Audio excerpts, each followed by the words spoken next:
बच्चों, आज हम पढ़ने जा रहे हैं पाठ 10 सुभाष चंद्र बोस का पत्र। क्लास 7th पाठ 10 सुभाष चंद्र बोस का पत्र। ये है 8th ग्रेड बुक। पहले देखेंगे हम वस्तुनिष्ठ बहुविकल्पीय। अव्ययी भाव समास का उदाहरण है। नंबर 1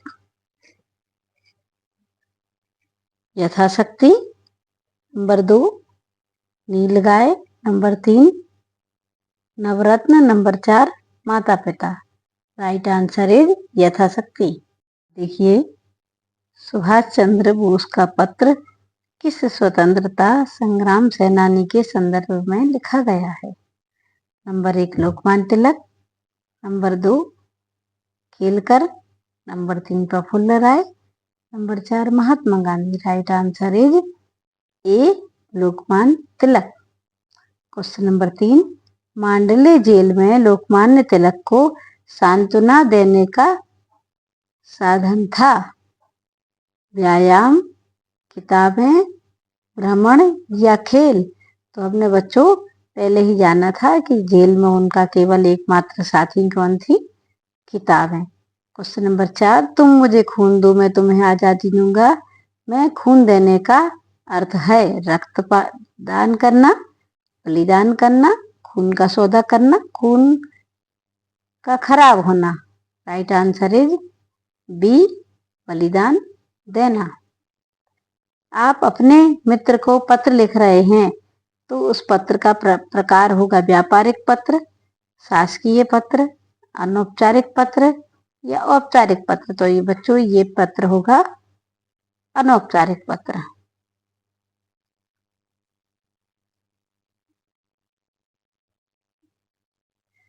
नीचे दिए गए शब्दों में से उचित शब्द चुनकर रिक्त स्थानों की पूर्ति कीजिए।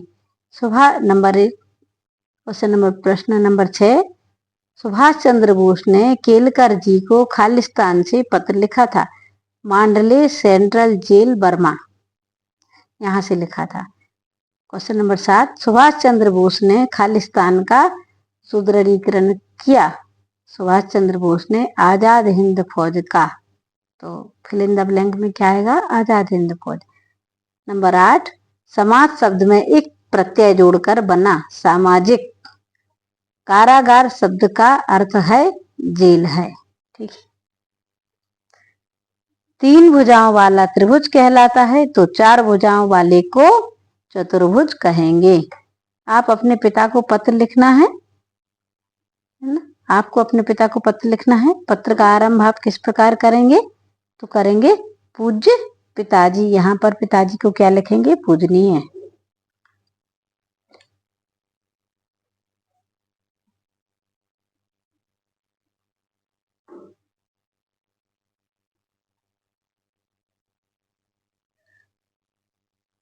लोकमान्य तिलक के जीवन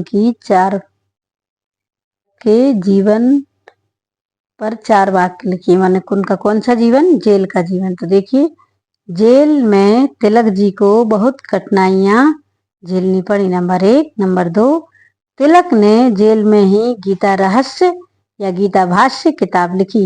ये देखिए, गीता रहस्य गीता भाष्य दोनों ही लिख सकते हैं। नंबर 3 वे जेल में अकेले बिना साथी के रहे। नंबर 4 जेल में उनकी मित्र किताबें थीं। यदि आपको कुछ समय एकाकी जीवन व्यतीत करना पड़े तो आप उस समय का उपयोग कैसे करेंगे? देखिए, यदि मुझे एकाकी जीवन बिताना पड़े तो मैं उस समय का उपयोग नई किताबें पढ़ने, कुछ रचनात्मक कार्य करने में करूंगा।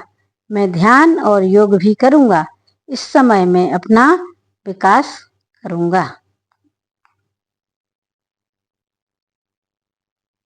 लास्ट वाला क्वेश्चन माननीय प्रधानमंत्री जी को मन की बात में अपनी बात जुड़वाने के लिए एक पत्र लिखिए। माने आपको क्या करना है? इसमें प्रधानमंत्री जी को एक पत्र लिखना है जिसमें मन की बात के बारे में कहा गया कि आपकी बात भी मन की बात में जुड़े।